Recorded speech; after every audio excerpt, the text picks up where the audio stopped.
一手再前一手個琴主咧。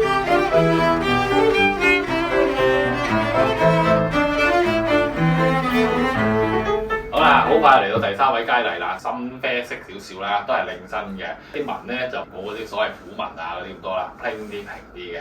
係咪平啲嗰啲咧就一定係唔好琴咧？都唔係嘅。咁啊後邊咧有幾本書咧，應該喺度啦，遲啲再寫俾大家。從一個整琴師傅嘅角度咧，就去講翻啲琴嘅。咁有啲咧睇落個樣咧平平無奇咁樣噶，但係好多個零嘅。即係大約呢個嘅橙地嘅版本，乜都冇白晒咁樣啦，但係咧就幾百萬咁啦。呢隻琴咧就係一啲極初級嘅琴嚟㗎啦。頭先我啱啱講到咧話個 pad 咧係啲雜木做咧，就係類似呢一款咁樣啦。咁啊呢款咧都係比啲好雜嘅好啲添，因為我真係拉扭嗰啲咧，你覺得扭到喎？咦冇喐過嘅，然後咧佢就自己隻手同自己喺度扭毛巾咁扭開咗，即係摁扭啊婆喺度。你扭咗，但係咧就冇做過嘢嘅，再扭多啲咧就會應聲粉碎啊！呢個 pad 咧有頂呢個位置咧係有一個俾鉗過嘅痕跡嘅，咁係由我咧去鉗出嚟嘅。呢個琴前一手再前一手個琴主咧，又都係我啲學生嚟嘅。佢屋企就真係比較潮濕啦，住荃灣嘅。於是咧就一日扭咧就扭唔到咧，就唯有借個鉗啦，係咪加埋一條毛巾？而家有個痕跡咧，即係證明當時咧佢幾個暴力咁樣先可以扭得鬆佢啦。咁所以咧潮濕嘅地方咧係一個好強大嘅，成日要 highlight 嘅因素嘅，因為嗰個係會令到你喺人哋屋企度扭到嘅，喺翻第二度即刻扭唔到嘅。馬仔咧就一批原廠出嘅馬仔啦，就比較垃雜啲啦。咁啊馬仔都有睇木紋嘅嚇，咁啊呢一點點，但係唔 even 咧個聲咧就唔係好靚嘅，不過都唔會太差嘅。去淘寶咧揾到啲有黑龍江呢個牌子希龍爭嘅馬仔咧都唔錯㗎。黑龍江咧咁確實都係盛產好木材嘅地方。以前買啲咧就難揾啲靚木，喺80年代尾90年代頭咧就開始嗰啲上海樂器展啦。咁啲意大利佬啊成日同佢交流啦，就帶咗啲種子去種一啲樹啦。氣候嘅一啲改變咧都令到中國都可以盛產整琴木材啦。中國咧，除咗係世界代工工廠之外咧，基本上係世界上面咧整配件同埋整琴嘅工廠嚟嘅。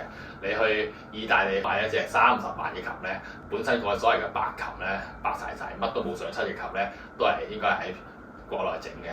咁有個師傅落我打，我哋跟到呢個模咧切出嚟啦咁樣。然後嗰啲國內嘅廠咧就請啲工人咧就即係 mass production 咁樣就整翻個 model 出嚟啦。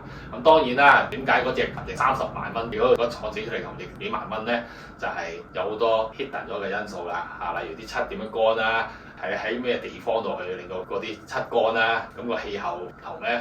個漆上咗去之後咧，有啲咩化學反應或者變化咧，嗰個咧就係值錢嘅地方啦。或者係你上漆上到第幾滲嘅時候咧，你滴啲咩神仙水落去咧，呢啲係祖傳秘方嚟嘅，就冇人知嘅。都有好多歷代嘅文獻去研究下，究竟嗰隻 Stradivarius 嘅琴點解係咁好嘅咧？後尾啲人咧就畫啲組織咧去研究下究竟啲漆係咪真係咁靚咧？暫時就發覺咧，啲漆咧喺當時條街度都買到嘅。咁究竟個秘密喺邊咧？係咪好似 Red Violin 咁樣講咧？將佢老婆啲血滴咗入去咧，咁就不得而知啦。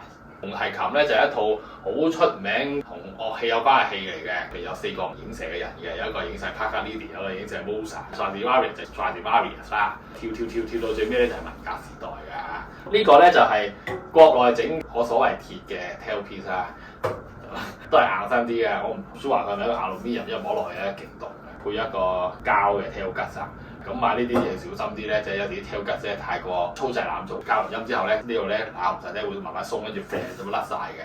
如果平時校完音之後咧個琴就係好穩定咧，咁都係冇乜大事啦。N 偏咧就係不鏽鋼嗰啲 N 偏啦。咁其實 N 偏咧係有2個唔同嘅 dimension 嘅，即係嗰個直徑咧有9mm 同10mm，呢個咧就幼身啲嘅9mm啦。咁你第時想換 N 偏嘅時候咧就要留意下，因為你買一支粗嘢吉落係插唔入個窿嘅。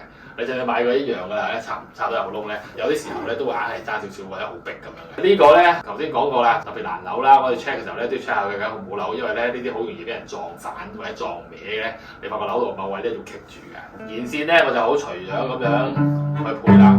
佢本身都係跟 Larsen 加 Baricot 㗎，不過我話俾你拆咗出嚟啦。通常呢啲琴嘅玩法咧就拉到5級，唔想換琴住就可以用 Larsen 加 Baricot 呢啲組合推爆咗佢先嘅。而家呢個琴咧都應該推咗20年啦，咁啊所以咧普通線都好出聲㗎。暫時裝住啲普通線先啦，用啦。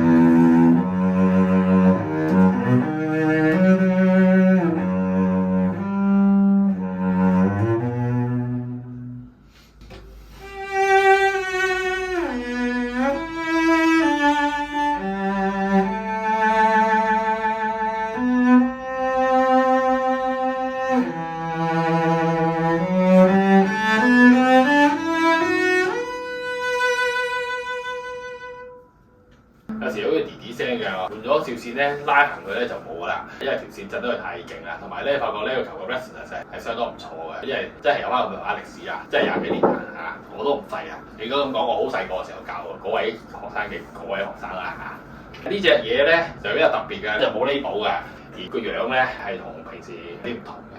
咁呢隻係咪都係 Strat 咧？我哋睇個窿咧就似 Amati 啦，暫時睇咧個窿特別大嘅。Amati 咧就係 Stradivarius 嘅師傅，Stradivarius 咧就青出於藍啦。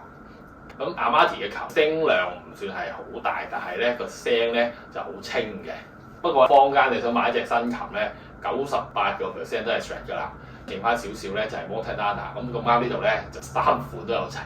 咁我 finger ball 咧都唔係好高嘅，呢個係特別矮嘅，撳得幾舒服嘅。Even 咧矮過嗰隻 Montana 添。你話啊，我買隻粗用嘅，咁呢隻都係幾適合嘅，我自己覺得。想預約試琴，梗係可以聯絡我哋樂館啦。跟住咧，我會將呢3個琴嘅一啲相嘅 link 咧放咗喺下邊，而家咧可以撳落去睇下個琴咩樣啊，個 condition 係點樣啦，都可以我哋試一試嘅。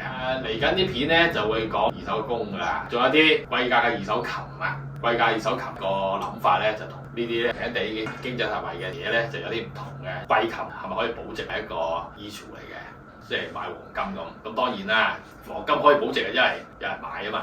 你買座底都5萬蚊一隻嘅琴，二手喎，咁究竟保唔保到值咧？就睇下有冇人買啦。有冇人買咧？